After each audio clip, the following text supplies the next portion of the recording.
한국의 지하자원 가운데서도 달러복스를 할 수 있는 것은 중석과 흑연이다. 중석은 철합금 자료로서 전략 물자에 필수한 것이며 이는 자유세계에서 미국 다음 가는 생산량을 가지고 있고 전세계 수요량의 3분의 1을 한국이 담당하고 있는 것이다. 그러나 과거에는 경제 시책으로서도 이 중석이 빛을 보지 못한 것이 사실이다. 약 15만 톤으로 추정되는 매장량의 개발에 있어 상동 광산 정도를 빼놓는다면 그 외 것은 볼품이 없다. 당시 전국에는 132개소의 중석 광산이 있었다. 그러나 대부분이 선광시설의 미비와 생산 코스트의 초과로 그대로 폐광 상태에 방치된 채 있을 따름이었다.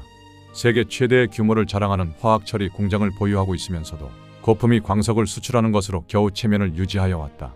가령 130여 개의 이 같은 광산이 상동 광산처럼 가동을 계속하였다면 연평균 5,000톤의 그 몇 배나 증산을 보게 되었을 것이며 그러하여 얻어지는 외화가 얼마나 되었을까. 생각하면 아까운 일들이 한두 가지가 아니다. 그만큼 구정권은 무능하였다. 중석불 사건이나 중석 사건 등으로 이를 오직 자신들의 영화나 치부에 이용하려 하는 등 부패에만 일념하였을 뿐이었다. 실로 중석은 세계 시장에 각광받는 한국 유일의 지하자원이다. 이같이 소중한 중석광은 힘자라는 데까지 채굴하여 외화를 획득하고 일방으로는 외자 도입에 대한 상한 재원으로 활용하였어야 하였다.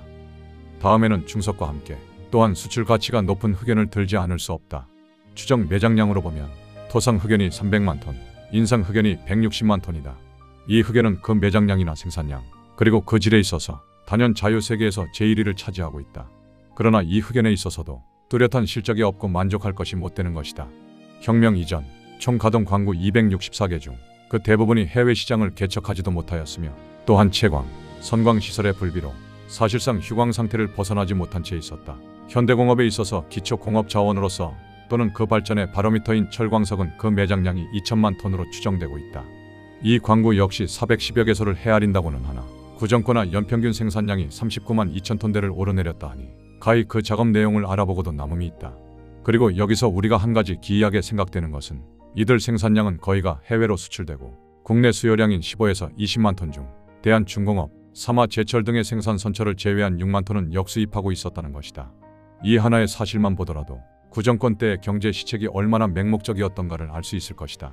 선철 이외에도 세계 시장에 총화가 되고 있는 방사성 광물이 15여 종에 달하고 그 매장량이나 질면에서도 상당히 유망시되고 있다. 그러나 눈에 안 보이는 천길 물속의 노다지는 아무 소용이 없다. 기설 광구는 휴업 상태로 내버려 두었고 광업 개발은 염두에 두지도 않는 그들에게 언제까지나 나라를 맡겨 놓았다가는 오늘 이 시각에 어찌 되었을 것인가. 서상의 몇 가지 신뢰로서 지하 자원 개발의 단면을 살펴보건대 결론적으로 건국 12년간의 실적은 사실상 해방 당시에 비하여 별로 진전을 보지 못했다고 할 수 있다. 그도 그럴 것이 대부분이 괭이와 소쿠리 등의 연장과 손으로 만져야 하는 그와 같은 원시적 산업 과정이며 제품화하지 못하고 광물 자체, 그것도 화학적 처리 없이 조합품으로 수출의 명맥을 유지하였으니 말이다.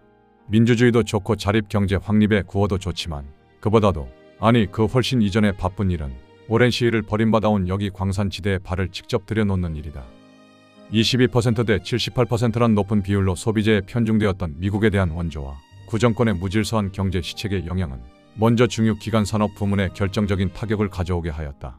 원래 경제 개발 상기 계획에 대한 근본 정책에 허용 없이 연간 회계 연도에 의한 단기 원조 계획을 실시하여 온 원조 당국에 대하여 기관 산업의 건설을 희망하였다는 것은 당초부터 큰 잘못이었다. 이것은 한국 정부의 중대한 모순이었다. 이러하여 기관 산업면으로 본 30억 불의 수원 결과는 단지 원조 정신의 권한화 그 정치적인 상징처럼 되어버린 인천의 판초자 공장과 문경의 시멘트 공장 그리고 충주 비료 공장이 차트에 남을 뿐이었다. 외자의 지원으로 이 부문의 건설이 이러한 실정인데 감하여 그렇다고 내자를 동원하여 공장을 건설한다는 것은 전혀 현실을 어기는 일밖에 아무것도 아닌 것이었다. 그래서 본인은 여기에 기관 산업의 유일한 지축이 되어 있는 국영 기업체에 농급하지 않을 수 없게 되었다. 조선전업, 대한중공업, 남선전기, 경성전기, 대한조선공사, 대한해운공사, 대한석탄공사 등은 그 무렵에 한국 경제를 지탱하는데 그 중추적인 역할을 하여 온 것이 사실이다. 최소한도 이 관리 기업체 하나만이라도 합리적인 운영과 제대로의 발전을 볼 수 있다면 그래도 공업화까지에는 경제 유지에 도움이 될 수 있는 것이다. 그러나 그러한 우리의 기대는 역연수포가 된 지 오래가 아니었던가. 일례로 1959년도 하반기 결산서 보고해 본다면 엄청난 손실금만이 열기되고 있다. 조선전업 224억 원, 대한중공업 73억 원, 남신전기 46억 원, 경성전기 35억 원. 이렇다. 물론 이 외에도 정부 직할 8대 기업체는 물경 445억 원의 적자를 내고 있었던 것이다. 국가의 독점 기업이란 크나큰 이점과 정부의 강력한 지원을 입었으면서도 어찌하여 이 같은 손실금을 가져오게 하였는지 도시 모를 일이다. 이것은 곧 구정권이 얼마나 여기에 손을 대었는가를 역력히 증명하여 주는 살아있는 증거다. 굶주린 사자 앞에 내던져진 토끼격으로 탐욕한 구정치인들의 부패를 나타낸 실감있는 그래프라 할 것이다. 그들은 자기계의 관리인을 임명한다. 말하자면 하수인을 두고 그 하수인으로 하여금 영자의 대가를 상납받는다. 경제 재건이나 그 의욕은 찾아볼 길조차 없고 정권이 오갈 때마다 관리 기업체 주변은 시장화하였고 차마 눈뜨고는 못 볼 수많은 추태가 벌어지고 갖가지의 희비극이 공연되었음은 국민 재위가 직접 목격한 바도 있으므로 생략하기로 한다. 애초 여기에 생산성의 증대를 믿고 수요 공급을 바라며 시설의 개선, 확장, 고객 본위의 운영을 희망하는 것조차 잘못이었는지 모른다. 고객 본위의 말이 나왔으니 말이지 그들은 국민에 봉사하고 친절할 사업인이기는커녕 바로 폭군이었다는 것도 숨길 수 없는 일이 아닌가. 여하간 그같이 난맥상의 관리 기업체를 그대로 둔다면 장차의 양상은 어떻게 다가올 것인가에 주목하여 보자. 일례를 경성전기와 남선전기의 경우에서 보면 이들 두 기업체는 조만간의 부채와 자산이 상쇄될 수밖에 없는 형편이었다. 경성전기는 총자산액이 90억 환이고 남선전기는 100억 환이다. 만약 적자 35억 환과 46억 환의 1959년도의 결산 보고서가 그대로 계속된다면 불과 3년 미만의 결말을 보지 않을 수 없을 것이오.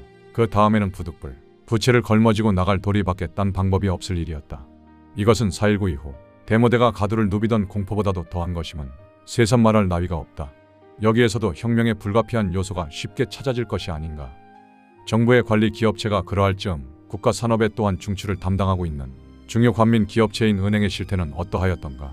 1961년 당시 미니원 예산결산분과 위원회가 행한 국정감사 보고에 나타난 산업은행의 연체 대출 내역을 우선 다음 표에서 보자. 기업체 총 대출액, 환, 태창방적 72억 4,344만 9천, 독립산업 59억 7,691만 6천, 대한조선공사 43억 4,453만, 중앙산업 5억 8,680만 4천, 대한중공업 65억 2,782만 천, 척방염업 8억 5,386만 6천, 조선주택영단 88억 7,818만 8천, 대명광업개발 7억 9,685만 4천, 신흥재지 17억 683만, 수도영화 11억 4,667만 9천, 대한조선철공소 8억 5,386만 6천, 삼합의료 3억 6,412만 8천, 기아산업 14억 5,790만 2천, 성암주정 2억 2,459만 6천, 조선재본 7억 3,046만 천, 한일공업 4억 1,348만 2천, 금강융단 2억 1,204만 9천, 조선기계제작소 7억 8천만 6천, 한국미창 3억 2,796만 천, 대한중앙산업 5억 5,503만 6천, 농협중앙회 9억 6,154만, 해남초자공업 4억 3,806만 3천, 대한주정공업 2억 433만 5천, 제주주정공업 3억 1,451만 6천, 삼길광업 1억 4,613만 5천, 부국도자기 1억 5,613만 2천, 대한산업개발 2억 9,947만 2천, 흥화공작소 2억 7,073만 4천, 구간방적 2억 7,040만 7천, 국경재본 2억 553만 천, 동해실업 7억 2,832만 천, 남북건설 2억 5,632만 2천, 동양축산공업 2억 8,493만 천, 삼익무역 1억 5,625만 9천, 개 34개소 485억 7,412만 2천, 이자 102억 7,100만. 놀라운 대출도 대출이려니와 그보다도 이들 기업체들은 그 원금의 전액 내지 그중 일부 또는 그 이자에 이르기까지도 전혀 갚지 못하고 있었다 하면은 정말 열린 입이 닫히지 않는 것이다.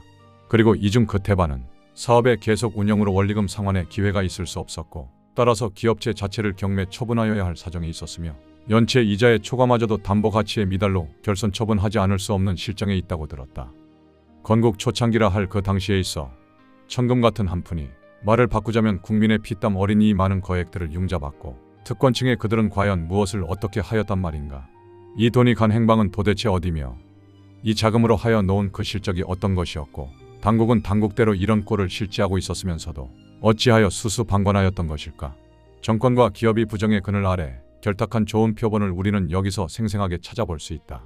이러고서도 무슨 면목이 있다고 구정객들은 다시 민중 앞에 나서려는가. 그것은 내가 한 짓이 아니고 나 아닌 나의 동료가 한 것이다. 잠시는 이렇게 때묻은 손을 호주머니에 감출 수도 있을 것이다. 그러나 민중은, 그가 살고 있는 마을 사람들은, 종래는 알아내고야 말 것이다. 민중은 잘 알고 있다. 만약에 그와 같은 부정한 야합이 몇 년을 더 계속되었더라면 오늘 이 시각이 과연 어떻게 되었을 것이며, 또 이 앞으로 그들에게 다시 전과 같이 마음대로 요리할 수 있는 기회를 준다면 국가의 자산이 다음 세대의 자손들이 어떤 환경에 직면하게 될 것인가를 이제는 똑똑히 알게 되었다는 것을 구정객 또한 깨달아야 하는 것이다. 마치 불난 도둑맞은 폐가를 인수하였구나. 이는 본인이 구정권을 인수하였을 때 솔직한 심경이었다. 쓸쓸한 황야 가운데서 초라한 초가집을 터전으로 하여 전혀 새로운 살림을 꾸려 나가지 않으면 안 되었다. 그러나 조금도 놀라워한 것은 아니었다. 왜냐하면 그것은 우리가 혁명 이전에 충분히 살펴온 현실이었기 때문이다. 이같이 혁명 이전, 즉 1960년대에 있어서의 한국 경제는 그러하였고, 미국의 대한원조 역시 큰 성과를 보지 못한 것은 그동안에 누누이 지적한 바 그대로다. 연간 2억 불 내외의 미국 원조와 매년 평균 5천만 불 선을 상하회하는 국제 수지의 역조로 한국 경제의 수지는 연간 평균 3억 불의 적자를 내고 있다는 것도 전술에서 특기하였다. 이것은 다시 말이 되겠거니와 한국민이 외국의 원조 없이도 자립 경제를 성취하고 국가를 유지하려면 우리 자신의 힘으로 연간 3억 불, 즉 구화로 환산하면 3,900억 환을 더 벌어들여야 한다는 뜻이 된다. 그러나 이 액수는 어디까지나 국가 경제의 수지에 그칠 뿐이다.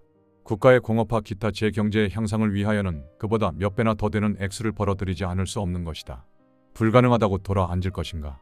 그러나 구정권은 이 돈을 벌어들이기는커녕 외국에서 공짜로 주는 돈도 제대로 사용하지 못하였거니와 철두철미 낭비로 일관하였을 뿐이다.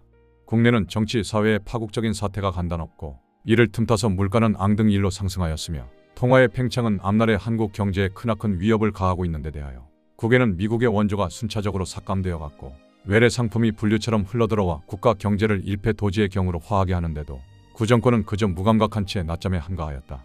하루 속히 자주 경제를 확립하고 이렇게 함으로써 제1차적으로 경제전에서 공산 북한을 이겨내고 최소 한도나마 국제사회의 일원으로서 대응할 수 있는 역량을 시현 행세하였어야 하였다.